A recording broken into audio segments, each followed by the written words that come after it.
You're listening to the audio portion of Workshop Wednesdays.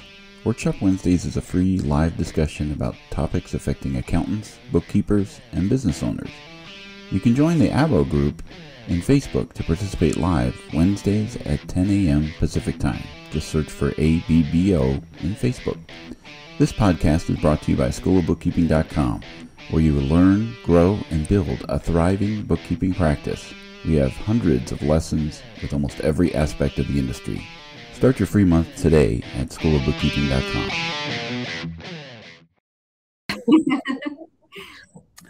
Brought to you by Schoolofbookkeeping.com. So we'll just go around the horn here, and while you're introducing ourselves, I'll continue to try to share this to where it's supposed to go on Facebook, but hopefully you're watching either from YouTube or on Schoolofbookkeeping.com's Workshop Wednesday page. But my name is Dan DeLong with Schoolofbookkeeping.com, and my partner in crime, Carrie, because we're all on the up and up. Yes, we're doing accounting, Dan. Don't get them scared. Yeah, we don't want. And then we're also joined with always our friend at ADP. Hello, everyone. It's Caitlin with ADP. Okay, and new face. Nick, you want to introduce yourself? Hi, everyone. Nick Foucault with Points North. All right. So we are wrapping up our series on, probably this week or next, or probably next week, we'll be talking about a final topic because we've been, what has it been, like 6 months? We've been going through. Payroll fundamentals, but now we're getting a little more, we're stepping into not so fundamental, but still things to know. Payroll basics to advanced, right? So we're leaping. Yes. So we're talking about, today we're going to be talking about certified payroll, and we brought Nick on with Points North, which is a certified payroll provider, right? So we're going to just really generally talk about what is certified payroll, when do you need it, and that sort of thing, just as kind of like those basic topics, because either if you're a business that has payroll and you might need certified payroll, at least you want to know whether you need it or not. So Nick, I'm going to ask the question to you, certified payroll. Well, it's a great question, Dan. And do you mind if I use that as a jumping off point to share my screen with some content? Yeah, absolutely. Okay, so you should be able to do that at the bottom there. All right, just one moment here.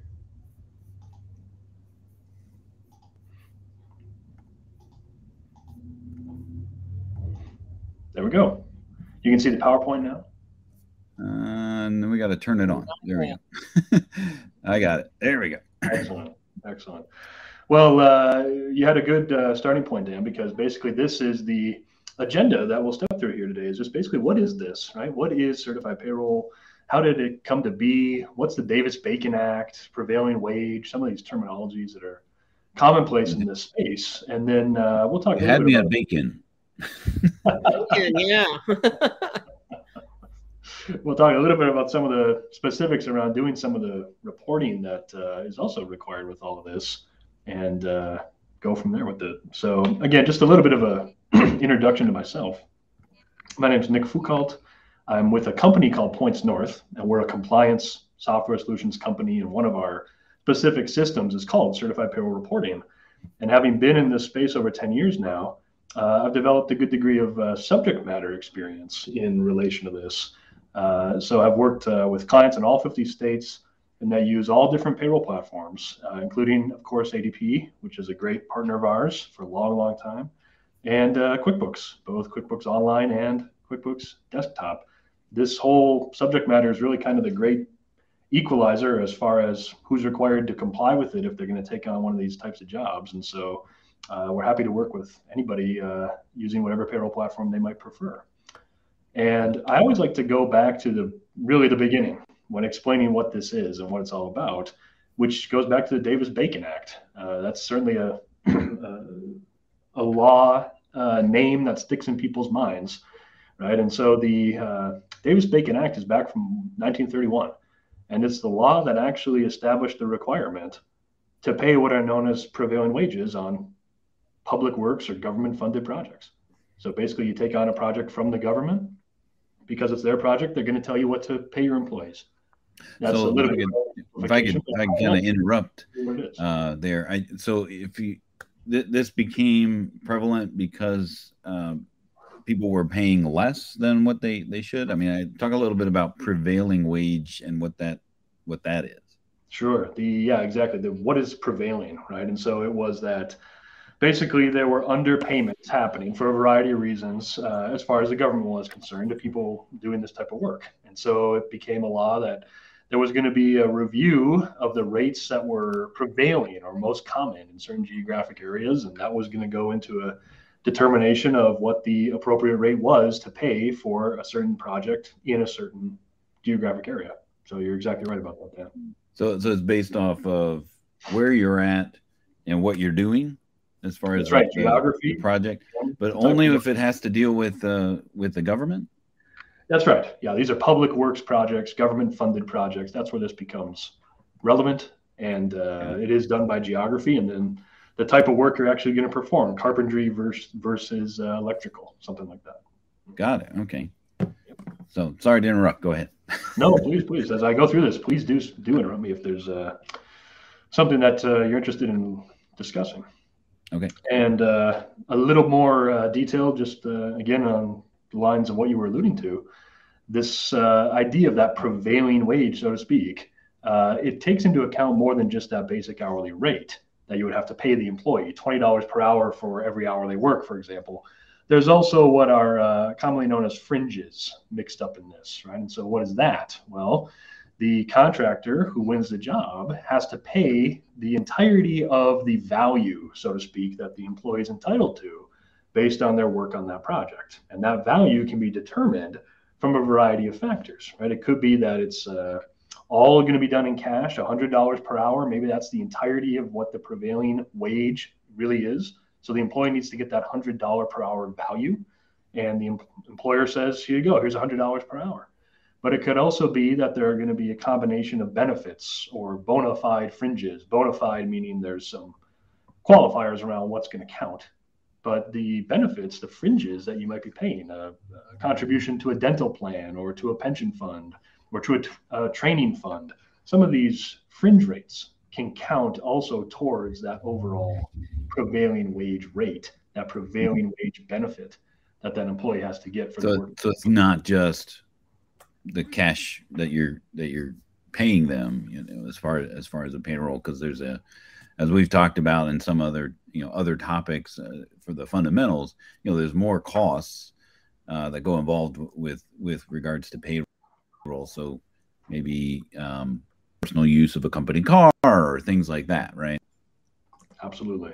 Yep. And then skipping ahead to kind of the end result, right? Making sure all that's being reported on as far as here's what John Smith was compensated during this pay period for his work on this project in total, right? He got $100 an hour worth of value. That's really what this all ends up being about, is making sure that from a labor compliance standpoint, the employees are being compensated based on what the requirement was around the entirety of the prevailing wage. Gotcha. So so who does? I mean, maybe I'm getting to the next slide, but who gets this this certified payroll report? Like who do you got to send it to? That's a great question. So typically, it's being sent ultimately to the government agency responsible for the contractor for the project. And so if you're a prime contractor, maybe you're taking it, you're giving it right to Jane Doe at the Department of Labor. You're sending her the report every pay period. It is pay period based reporting. Maybe if you're a subcontractor, you're reporting it to your prime contractor, and they're the one taking that aggregated reporting and giving it to that government agency. But in the end, it ends up with the government in the sense of showing them that you were compliant with all the aspects of what you had to adhere to from the standpoint of the contract. And how frequently is that due? Like you run a payroll, you got to send it right away, or is there a grace period? It's a good question. Typically, you'll find that about 1 week's worth of time between the conclusion of the pay period and the next pay period beginning is about the generally accepted amount of time that you can take to submit the report. And then what happens if you don't? Because that's typically the customers that will. Yeah. Yes, we've had many a client who was in that situation. One example I remember is this client just for a variety of reasons, they kind of lost track of this internally. And it's not ever always a guarantee that you're going to be informed that you're out of compliance in a 5-day window.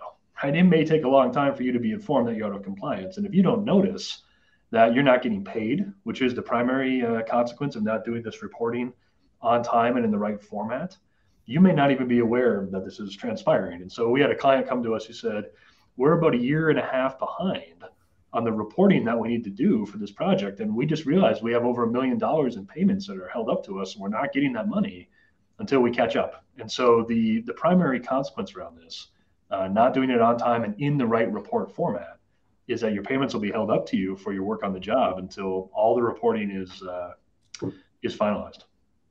They're requiring this before they pay the contract to you as the end customer.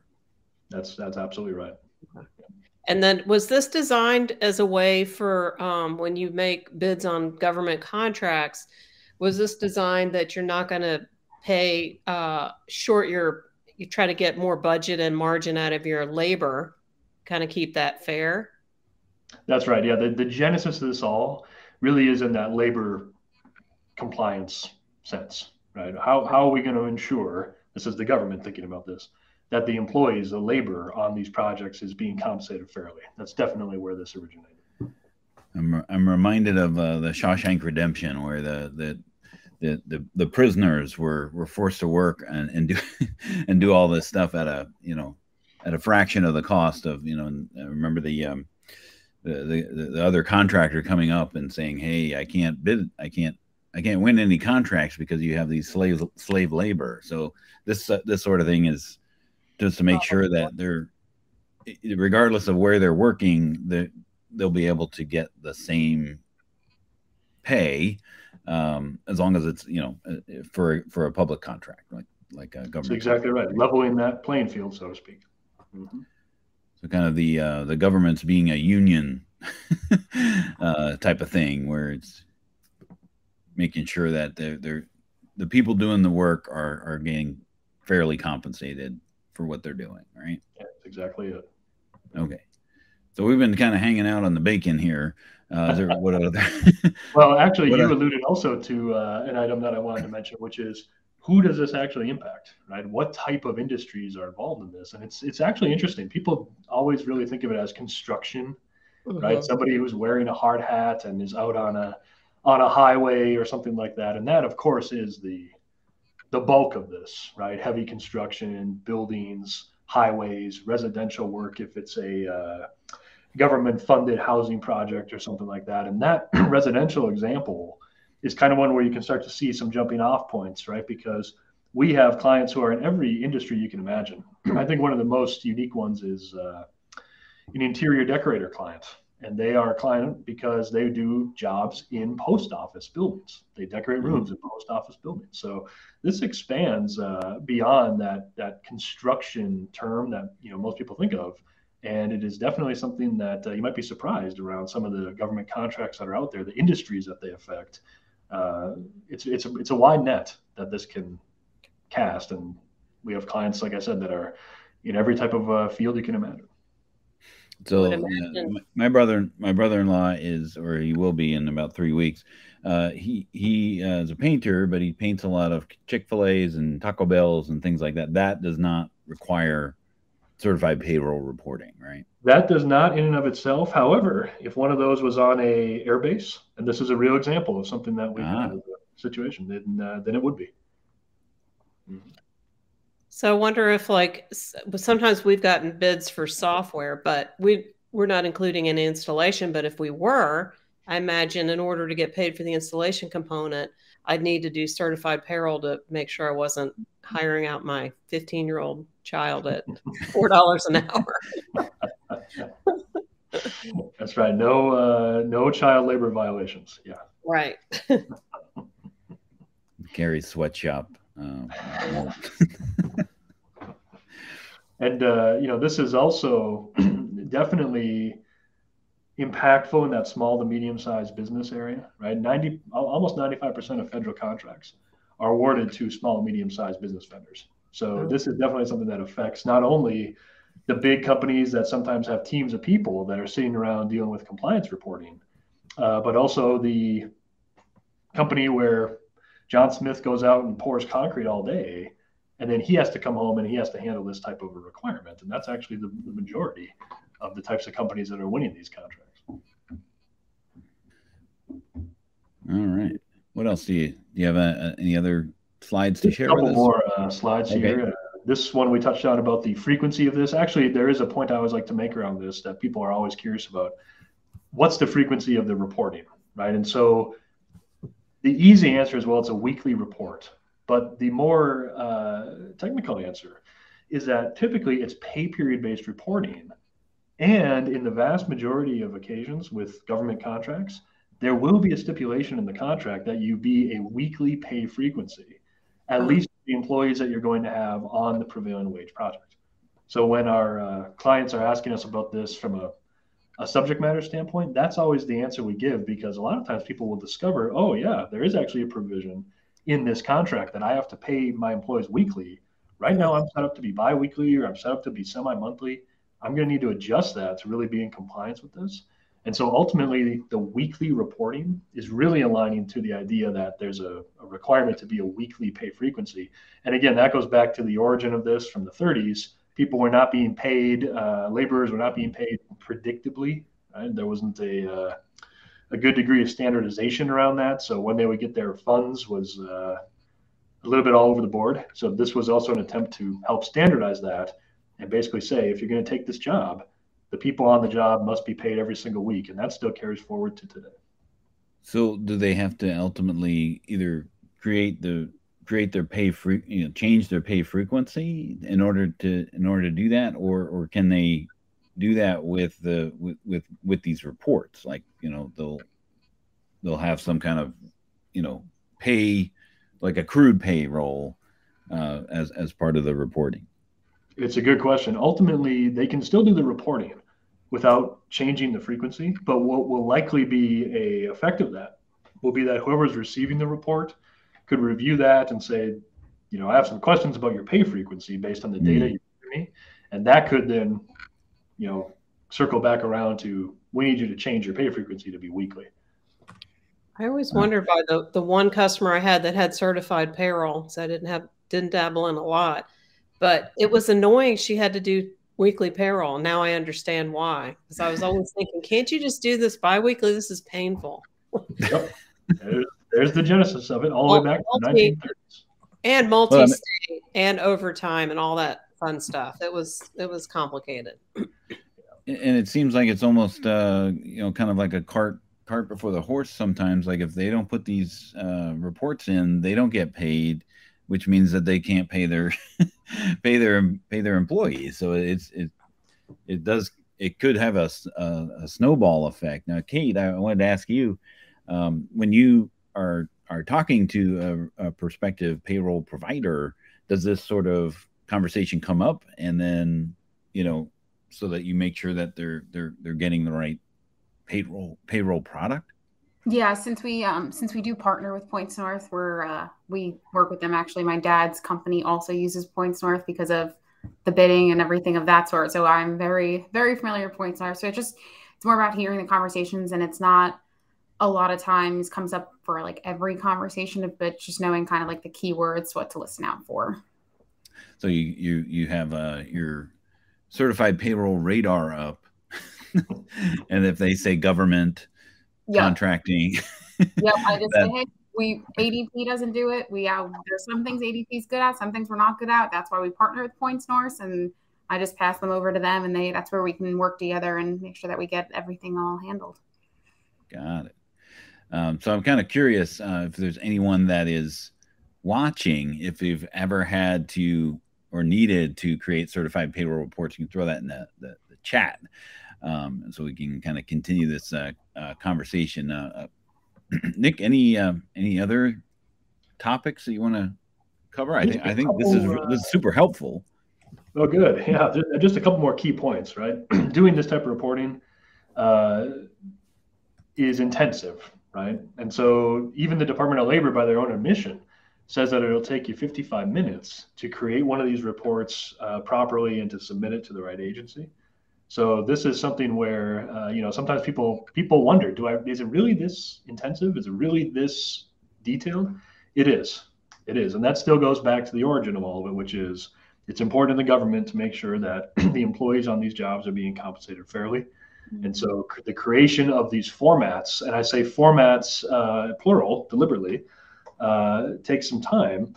The other thing that's happened since the 1930s, I'm just going to go ahead to another key slide that I want to show, is that many, many different formats of these reports have come into existence, right? It's not just that there's one singular format to report all of this. It will also depend, just like the prevailing wage, on where you're doing your job geographically. And so if you're working in multiple states and you have to submit data to, for example, the California Department of Industrial Relations versus the New York City Office of the Comptroller, there's going to be very different formats of those reports that you'll have to adhere to. And if you don't do the report, like we mentioned, on time, but also in the right format, that's where the report could be sent back, and the agency will say, that's not our format. We need it in our specific format in order for us to consider this compliant. So that complexity broadens out even further as you're working across the country and having to adhere to all these different forms. These are just a sampling. So as we talked about last week about payroll forms in the various states, every state is going to have its own method to its madness. You couldn't just create these as a CSV file and email it to them, right? I mean, you got to put it in a certain format for them to accept it, and then to review it and approve it, right?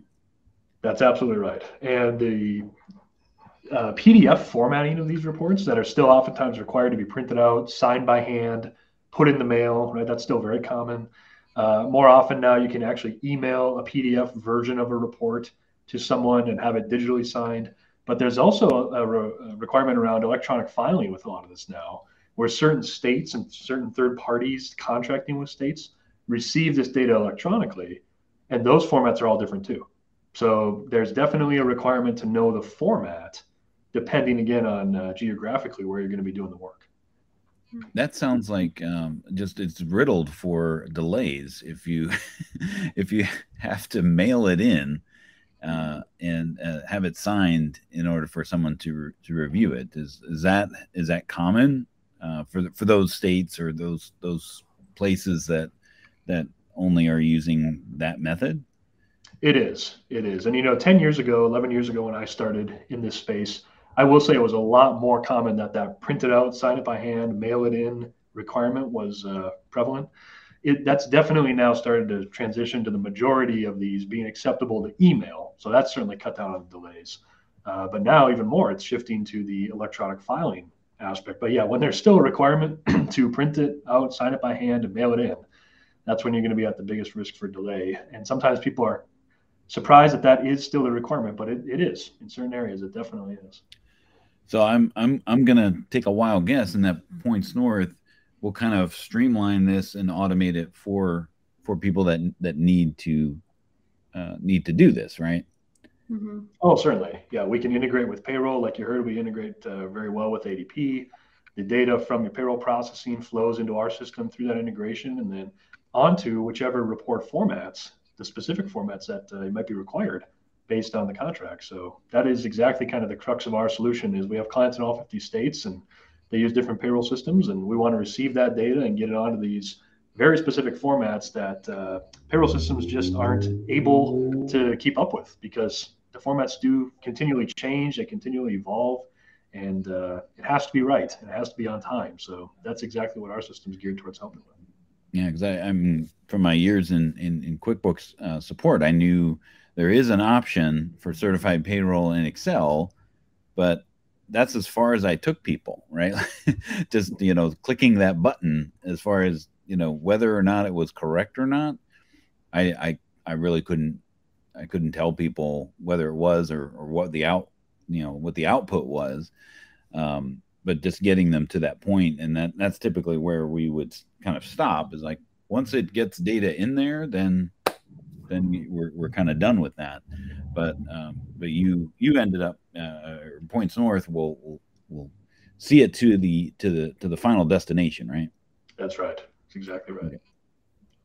All right. Any other things you want to mention?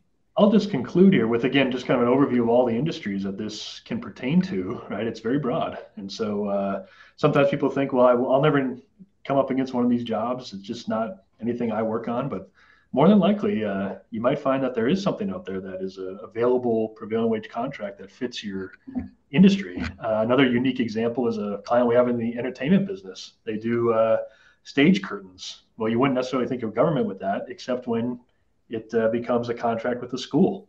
So now all of a sudden it's prevailing wage, right? And so this is a really broadly available industry that people can explore. And like you mentioned, Dan, we're always happy to help if clients do end up getting into that space. All right. So I think we've exhausted the the topics, without getting too into the weeds with regards to certified payroll, but it definitely does, touch the surface. It certainly is an iceberg under the water, and it's great for you to join us here today so that we could talk this through. And we know that there's a solution out there when if you're watching this and you're a bookkeeping accounting professional, or if you are in one of those industries that could potentially need that sort of thing. There is a solution that's out there. So we appreciate you coming on the workshop. Carrie, do you have any final thoughts? No, just confirming that. So you said this does work with QuickBooks as well. So if you're using the QuickBooks integrated payroll stuff, it can connect up, assuming you have it set up properly. You would direct that question or a statement? Because I'll say we have clients that use a question for Nick. Oh yeah, so it does work with. I know it works with ADP for sure, but it does if you have the integrated QuickBooks payroll. You can set it up to pull the data and do the same thing. I assume. Absolutely, yeah. We have clients that are on QuickBooks Desktop. We have clients that are on QuickBooks Online. And then we have clients that use T-Sheets, which is now known as QuickBooks Time, and we can integrate with all of those. Okay, awesome. So if part of the program needs that time, those hours? That's right. And let's say there's a client that doesn't have the hours tracking aspect. We can still integrate the payroll data. That can be common for our clients, right? They might be doing time still a little bit more manually. So they can put that time data right into our application, and we can still source in the payroll data. That's not a problem at all. Okay. And in the off chance that they're not using ADP or QuickBooks, but other payroll providers, is that something that you integrate with as well? Yeah, we integrate with several major providers: Paycor, Paychex, UKG. Absolutely. All right.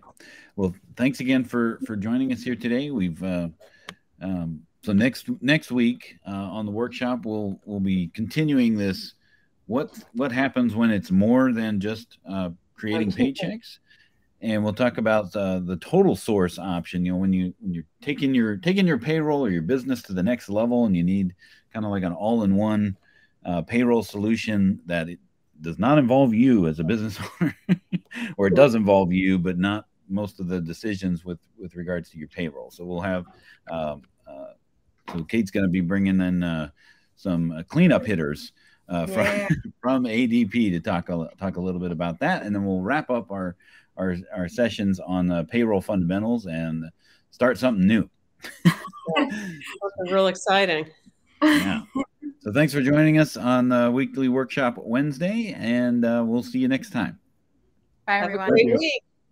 Have a good day.